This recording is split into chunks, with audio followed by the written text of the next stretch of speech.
የጋዛ ውሎ ዛሬ ግብጽ ሻርም አል-ሼክ ላይ ምን ይመስላል?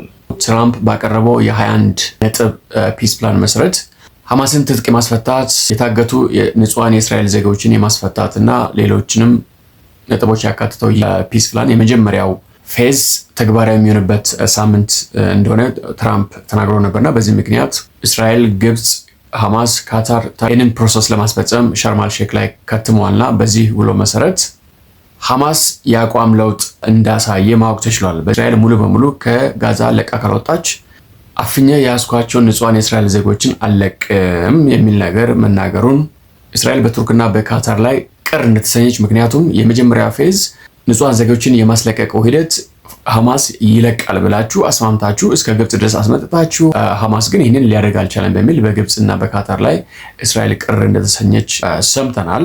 ከዚህ በተነሳ በነገው ዕለት የካታሩ ጠቅላይ ሚኒስትር የታርኪው ኢንቴሊጀንስ ሚኒስትር ይወያያሉ ተብሎ ይጠበቃል። ከአሜሪካ በኩል ደግሞ የፕሬዚደንት ትራምፕ የሚድል ኢስት ሉክ የሆነው ስቲቭ ዊትኮፍ፣ የፕሬዚደንት ትራምፕ ልጅ ኢቫንካ ትራምፕ ባለቤት የሆነው ያሬድ ኩሽነር እንዲሁም በእስራኤል በኩል ደግሞ እስራኤል ስትራቴጂክ አፌርስ ሚኒስትርና የኔታንያሁ የቅርብ ሰው የሚባለው ሮን ደርመር ይገኛሉ ተብሎ ይታሰባል። እንግዲህ በዚሁ መሰረት እንደምንም ነገሩ የተገላበጠ እስከ ኦክቶበር 10 መቀጠሉ አይቀርም። ምክንያቱም ኦክቶበር 10 ማለት የኖብል ፒስ ፕራይዝ አሸናፊ የሚታወቅበት ቀን ነው። እስከዛ ድረስ ትራምፕ ፍቅር ይጫወታል፣ ሰላም ይጫወታል። ትራምፕ ይህንን ፒስ ፕላን ያላሸነፈ ቀን ሐማስ በንጋታው የምናገኝ አይመስለኝም። በቃ እስራኤል ቀደም ብላም ከትራምፕም ጋር ለካታርም ለሁሉም ግልጽ አድርጋለች። ከዚህ ከጋዛ የሚወጣ የእስራኤል ጦር የለም፣ በዛ ባለበት ይቆማል። አሁን ለምሳሌ በአሁኑ ሰዓት የእስራኤል ወታደር 70% ጋዛን ይዞ ነው ያለው። እስራኤል ተስማማችው ምንድነው?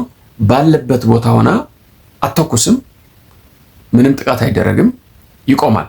ይሄ ነው እንጂ በፕላኑ መሰረት እኮ ሐማስ ትጥቅ ይፈታል። ከዛ በኋላ ሴኩሪቲው በእስራኤል እጅ ይወርቃል።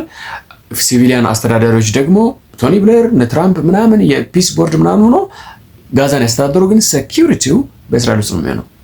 ሐማስ ድርስ ብሎ ሙሉ በሙሉ ጠቅላላ ልትወጣ አይችልም። ጋዛ ፖሊስ፣ ኢንቴሊጀንስ ሁሉ የሴኩሪቲ ስታብሊሽመንቱን የምትመራው እስራኤል ናት። ይሄ ነው ያለው። ኦክቶበር 10 በኋላ ትራምፕ ፒስ ኖቤል ፕራይዙን ካሸነፈ ያሸንፋል፣ ካላሸነፈ አያሸንፍም። ከዛ በኋላ ወደ ቶታሊ መደምሰስ ይገባል ማለት ነው።